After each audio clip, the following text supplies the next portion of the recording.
Somewhere in Zamfara right now, a farmer has not returned to his field in 8 months. Not because the harvest failed, not because the rains didn't come, because if he goes back, there is a reasonable chance he does not come home. That is not a headline. That is Tuesday in northern Nigeria. And while that reality plays out daily across dozens of communities, Peter Obi walked up to a microphone and said what most Nigerian politicians have been carefully avoiding. The federal government is out of excuses. The FG's response? Predictable, measured, and completely disconnected from the man who hasn't seen his farm in 8 months. So here is the question we are sitting with today. At what point does a government's failure to protect its own citizens stop being incompetence and start being a choice? Don't go anywhere, because the answer to that question runs through some very uncomfortable territory. If you're landing on Niger Newsfeed for the first time, this is what we do here. We take the stories dominating Nigerian politics and we pull them apart until the real mechanics show up. No agenda, no propaganda, just the full picture. Subscribe and write this one out with me. It's worth your time. Let's establish exactly what happened and why it landed the way it did. Peter Obi, the man who turned the 2023 presidential race into something nobody in the political establishment saw coming, released a statement that cut straight through the usual diplomatic cushioning Nigerian opposition figures tend to wrap themselves in. His message to the Tinubu administration was direct. The volume of terror-related attacks, kidnappings, and mass displacements happening across this country right now cannot continue to be met with condolence statements and committee formations. He called for concrete, visible, measurable action, and he put a clock on it. Now, why does this particular statement carry weight beyond the usual opposition noise? 2 reasons. First, the timing. We are sitting at a point in this administration's lifespan where the goodwill runway is shortening. Nigerians who were willing to absorb economic hardship on the promise of long-term reform are becoming less patient. Security deterioration on top of economic pressure is a combustible combination, and Obi knows exactly which nerve he's pressing. Second, the geography of the problem. This is not a crisis contained to one region that the rest of the country can treat as distant news. Banditry and mass abductions dominate the Northwest. Farmer-herder violence continues to bleed across the Middle Belt. Kidnapping networks have embedded themselves in the Southeast Corridor, and the Lake Chad Basin insurgency, though reduced in territorial scope, has never been extinguished. When the threat map covers that much of the country, it becomes impossible for any politician to credibly claim it is someone else's problem. Historically, the script here is familiar. Opposition raises alarm, government announces operation, cycle resets. Obi is betting that enough Nigerians are tired of that cycle to make this moment different. But to understand why that cycle keeps repeating, you need to look at the machinery behind it, and that machinery is more complicated than most people realize. Here is the structural reality that most coverage of this story skips entirely. Nigeria's constitutional arrangement places the full weight of national security on federal shoulders. The army, the police, the Department of State Services, the National Intelligence Agency, every institution with genuine enforcement power answers to Abuja. State governors carry the political heat when things go wrong in their territories, but they do not command the forces needed to fix it. That is not an accident. That is a deliberate architectural feature of the 1999 Constitution, and it creates an accountability vacuum that has never been properly sealed. The National Security Advisor sits at the apex of coordination, but the office functions largely outside public scrutiny. There are no mandatory performance disclosures, no quarterly security benchmarks for civilian review. The Senate's oversight committees can summon ministers and ask questions, but classified operational details remain shielded. Accountability in this space is almost entirely discretionary. Now, Nigeria does have updated legal tools. The Terrorism Prevention and Prohibition Act of 2022 is actually a reasonably modern piece of legislation. It broadened the definition of terrorist activity, stiffened penalties, and extended prosecutorial reach. The Proceeds of Crime Act created pathways to attack the This is the part of the story that rarely makes it onto the evening bulletin. Let's start with a question that feels uncomfortable but is completely necessary. Beyond the human tragedy, what does the persistence of this security crisis actually deliver, and for whom? Follow the procurement trail first. Nigeria's defense and security sector absorbs enormous public resources annually. Emergency security spending, the kind triggered by crises, often bypasses the standard procurement processes that provide at least minimal transparency. Within that space, contracts move fast, oversight moves slow, and the paper trail gets complicated. A security environment that is permanently elevated, never catastrophic enough to force a complete systemic overhaul, but never calm enough to justify reducing emergency allocations, is a procurement environment that certain actors find extremely comfortable. Then look at the political geography. Several of the worst affected states sit within the APC's traditional stronghold belt. The governors of those states are in a genuinely difficult position. They need Abuja's support, financially, politically, electorally. Publicly breaking with the president on security would cost them more than it gains them in the short term. So they issue carefully worded statements, attend summits, and keep their more pointed frustrations for private conversations. Their public silence is not indifference, it is a calculated survival move. And that silence protects the federal narrative. Now, watch what Obi is actually constructing. This is not simply a statement about terrorism. This is the early architecture of a 2027 campaign argument.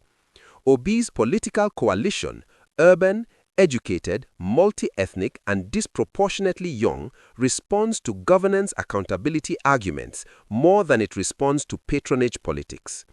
By planting the security failure flag now, 2 years out, he is building a sustained narrative that the people currently in power have had sufficient time, sufficient resources, and sufficient warning, and have still not delivered safety to ordinary Nigerians.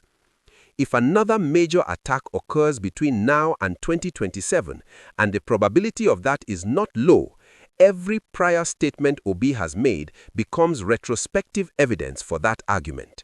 He is playing a long game. The players you are not hearing from loudly enough. Watch the traditional rulers in affected communities. Watch the Catholic and Protestant bishops who have been issuing increasingly pointed pastoral letters about security. Watch the organized private sector, particularly the Manufacturers Association and agricultural business groups who are hemorrhaging money to insecurity. These are not noisy political actors, but their quiet withdrawal of confidence from the federal security narrative matters enormously. If this is landing differently than what you usually hear about this story, tell me in the comments. I want to know what part hit hardest. And stay locked in, because the next section is where we pull the national picture together. Consider this. The communities suffering the most from bandit attacks in the Northwest are not asking for sympathy from the South. They are asking for a functioning state. There is a difference. Sympathy costs nothing. A functioning state costs political capital, and that is precisely what nobody wants to spend. Pull back from the politics for a moment and look at what this security environment is quietly doing to the country's foundations. The food system is fracturing. Nigeria's agricultural heartland runs directly through the zones most affected by violence. When farming families abandon land, as hundreds of thousands have, that is not just a humanitarian statistic, that is productive capacity leaving the economy. Food prices in Lagos, Port Harcourt, and Abuja reflect supply chains that have been disrupted by violence hundreds of kilometers away. The inflation Nigerians are experiencing at the market is partly a security story, not just a monetary policy story. That connection almost never gets made explicitly in public discourse. The federal-state power conversation is accelerating. The case for state-level policing, once considered a fringe position, has gathered serious mainstream momentum precisely because federal security performance has been so inconsistent. Southern governors have been the loudest voices, but quietly, several northern governors have begun openness to the conversation. Intellectual honesty requires that we give the government's position its strongest reading before we evaluate it. The most credible argument from the administration side runs like this. Boko Haram, at its 2014 peak, held territory the size of Belgium and was executing coordinated attacks on multiple state capitals simultaneously. That level of organized territorial control has been dismantled. The Nigerian military has conducted genuine operations with genuine results. Security crises of this complexity, involving climate pressures, historical land grievances, regional spillover, and organized crime, do not resolve on a political timetable. And opposition criticism, however loudly packaged, is not a security strategy. That argument deserves respect. It is not fabricated. But here is where it becomes insufficient. Dismantling Boko Haram's territorial ambition while allowing a more fragmented, more geographically dispersed threat landscape to develop is not a security success story. It may actually represent a more difficult long-term challenge because diffuse cellular violence is considerably harder to address through conventional military operations than a defined territorial adversary. The administration cannot simultaneously claim credit for defeating the structured threat and avoid accountability for the shape-shifting threats that have filled the vacuum. The misconception I want to address head-on. A persistent narrative in some corners of Nigerian social media frames this entire crisis as a coordinated religious or ethnic campaign, a deliberate attempt by one group to dominate another. That narrative is emotionally resonant, politically useful for certain actors, and largely inaccurate as a primary explanation.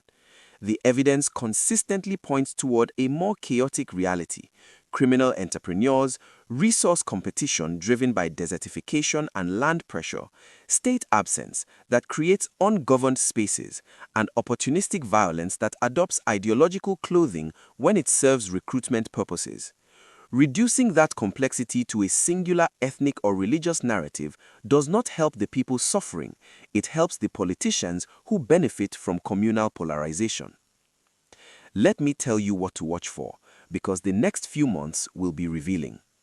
From the federal government, anticipate a repackaging exercise, a new operational name, a high-profile deployment announcement, possibly a foreign partnership, the kind of visible activity that signals seriousness without requiring structural change.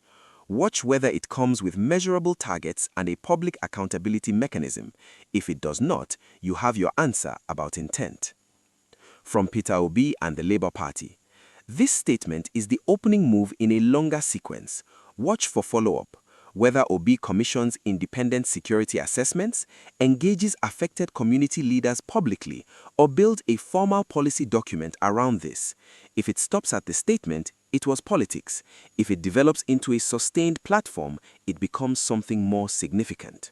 From Northern ACP governors, the most interesting signal will come from this group. Any governor who begins publicly diverging from the Abuja line on security, even slightly, even carefully, is telling you that the internal pressure within the ruling party is building faster than the official narrative suggests. Escalation signals to monitor. A high-casualty attack that generates sustained international coverage. A breakdown in any back-channel engagement between security forces and armed group intermediaries. A significant spike in kidnapping activity targeting urban or commercial targets rather than rural communities. That shift in target profile changes the political calculus entirely. Realistic scenarios from here. On the optimistic side, sustained political pressure combined with genuine operational improvements and serious investment in community-level conflict resolution programs produces a measurable reduction in attack frequency before the 2027 campaign season fully opens. This is achievable. It requires consistent political will. On the pessimistic side, the pattern holds. Statements are made, operations are announced, the news cycle moves, And Nigeria arrives at 2027 elections with a population whose relationship with the state has been further corroded by years of undelivered safety promises. The electoral consequences of that corrosion are genuinely unpredictable. The variable that determines which scenario plays out is not military capacity, it is not budget size, it is whether enough politically consequential Nigerians decide that the cost of continuing the current approach finally exceeds the cost of changing it. We started with a farmer who hasn't returned to his field in 8 months. He is not waiting for Peter Obi's next statement. He is not waiting for the federal government's next press conference. He is waiting for the one thing that Nigerian politics has struggled to deliver consistently across administrations, across parties, across decades. A state that treats his safety as a non-negotiable obligation rather than an electoral talking point. Obi is right that excuses have to end, but excuses ending is the beginning of the work, not the conclusion of it. The harder question, the one that outlasts any one politician's ambition, is whether Nigeria's political architecture can be reformed enough to make sustained security delivery structurally possible, not just occasionally achievable when the pressure spikes high enough. That is the conversation this country needs to be having in the open. Not just between politicians, between citizens. So I am putting this directly to you. Do you believe Nigeria's security crisis will be a defining factor in how you vote in 2027? And if not, what would have to happen for it to be? Tell me below. I read every comment on this channel. If this gave you a clearer picture of what is actually at stake, pass it on. Send it to one person who needs the full story, not just the headline. Hit the like button, subscribe to Naija News feed, and I will see you in the next breakdown. Stay sharp out there.